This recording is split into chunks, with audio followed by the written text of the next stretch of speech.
Hello everyone, and welcome to another episode of ELT Tips and Tricks. If you've missed the last couple of episodes, please make sure to check them out. Let's get started. Today's episode is about listening skills, and I know as a teacher that listening can be a really challenging lesson to plan for you as a teacher, so especially planning it for beginner students. So today we're going to do something different. We're going to try and plan a lesson for beginner students, a listening lesson. So before you plan, you have to know that the listening has many stages, or there are some stages of listening. For the students, there is receiving, understanding, and responding. So in order for your students to be able to listen, receive, understand, and respond, you have to have an active listening class. So why an active listening class? And why is it important? Well, it's important because your students get to listen and they get to process, understand, and create meaning for what they receive during the listening. Passive listening, on the other hand, doesn't really help the students do anything. They just listen to some words, they don't have to understand, and they don't need to process, or they don't need to be able to respond in the end. They don't have to, and they won't be able to respond in the end. So let's plan our listening class. So before you start picking what's the best audio for my students, or where to choose, or what to choose, where to choose from or what to choose, you first need to set an objective for your class. So most likely listening classes will have the objective of that you want to achieve a grammar lesson or a vocabulary lesson, or you're just doing the listening for the sake of doing listening, and then you want the students to be able to do an activity after that, a post-activity listening. So it can be a production activity like writing or speaking, which will actually make a perfect skill lesson. So let's say that all the objective is set, and our objective for today would be writing or speaking activity, a post-activity listening. Okay, so in terms of choosing the right listening, you have to remember that your students are beginner students, so most likely choosing an audio from a textbook that the students have would be perfect, and you don't need to worry about the listening in it, and you don't need to worry that it's suitable for your students. But if you want to get your track from a different place, or authentic track, you have to make sure that your track is suitable for A1 or A2 students. So you have to make sure it's not difficult, the pace of the audio is fine, not too fast, and there are no strong or accent, and also the topic is suitable for your students and culturally appropriate. But if you're a new teacher, I highly recommend that you use the textbook in this case. Okay, brilliant. So now we need to think of two things when we plan the listening class. We need to think of the two stages of the listening that we go through. There is the listening for perception and listening for comprehension. So listening for perception is the act of listening with the intention to understand what the speaker is feeling or what the speaker wants to convey. And when you plan your lesson and you want to add the listening for perception, what kind of questions you want to put in your lesson? Well, it could be as simple as listen and circle next to the sounds that you hear. So we only want the students to make sense of the listening, just to make sense of it. They don't need to understand, or they don't need to comprehend and respond. We just want them to make sense of what this listening is, what they're hearing. It's essential for beginner students to make sense of what they're listening to. But before we do all that, we need to set or pave the way for the students to know what they're about to listen to. So how can we do that? Well, let's imagine that we're having a listening class about jobs. So if you're a new teacher, as I said, it's better to stick to the textbook that you have. You'll find definitely suitable audios for your students.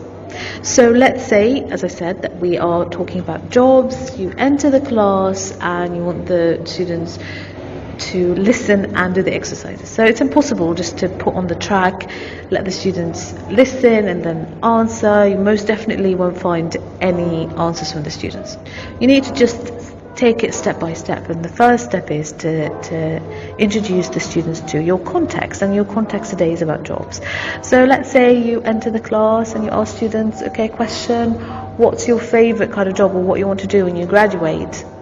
Most probably you find most students reluctant to speak, or they're a bit confused, so that's fine. You can actually be their model. You can tell them, so what do I do every day, and you start listing from them, or you come here, you teach us, okay, so what's my job? I'm a teacher, what's your job? You students. And so they now know that, okay, it's about jobs. And now let's say that your listening track is about people talking about the jobs. So we have like 4 people, let's name them Zara, Sally, David and Zach, for example. So the four people, and you might have pictures of them, and you tell them, okay, so these are the 4 people that you're about to listen to. They're talking about the jobs. But before you ask them to comprehend the listening, you just ask them to listen and circle next to the noise or the sounds that they hear. So there you have, is the listening for perception. That's step 1. Okay, so what about step 2? So step 2 is listening for comprehension. So now in your listening class, and students they know what the context is, jobs, and they can listen for perception. Now they need to comprehend, they need to understand the listening.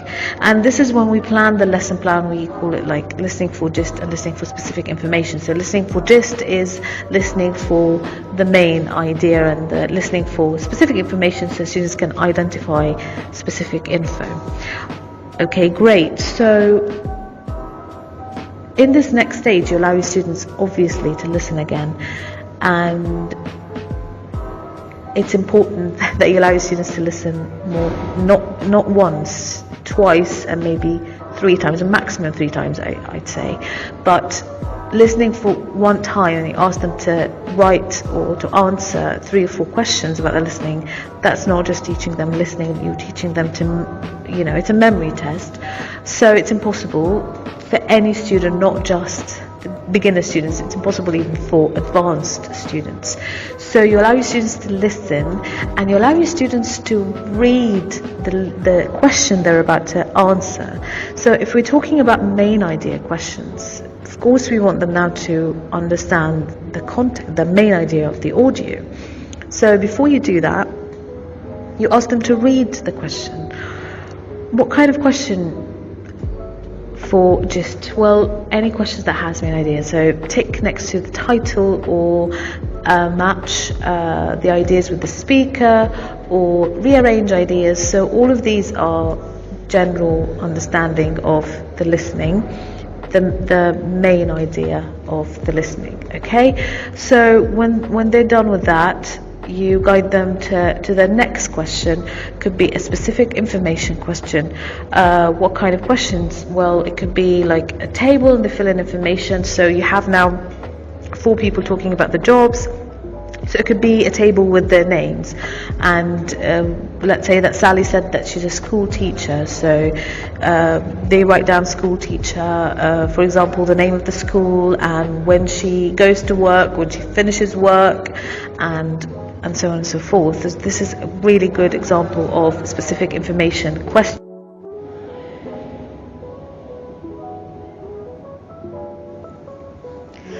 Okay, so now we come to the final part, or the final stage of our lesson.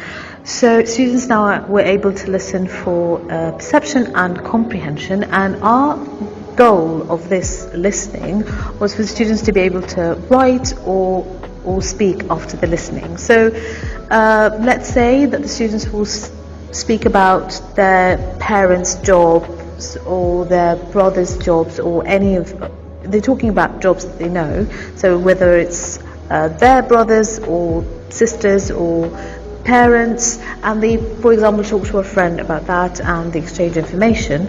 Or you can ask them to write about the parents' job and they write down. So any of it, it's the aim. We said at the beginning of this episode that our aim is for students to do a post-activity, a post-listening activity. Well, if you have a different aim, like grammar or speak or vocabulary, then they can do the grammar or the vocabulary. Brilliant. So that's all you need to do to set or pave the way for students to be able to listen for perception and comprehension. The most important thing is that you need to set your objective and plan before you enter the class. You have to know what kind of audio you're using and what is the context, and planning is obviously a key, and then you build it up from there. So thank you so much for listening, and I hope you've enjoyed listening this time, and please stay tuned for the next episode.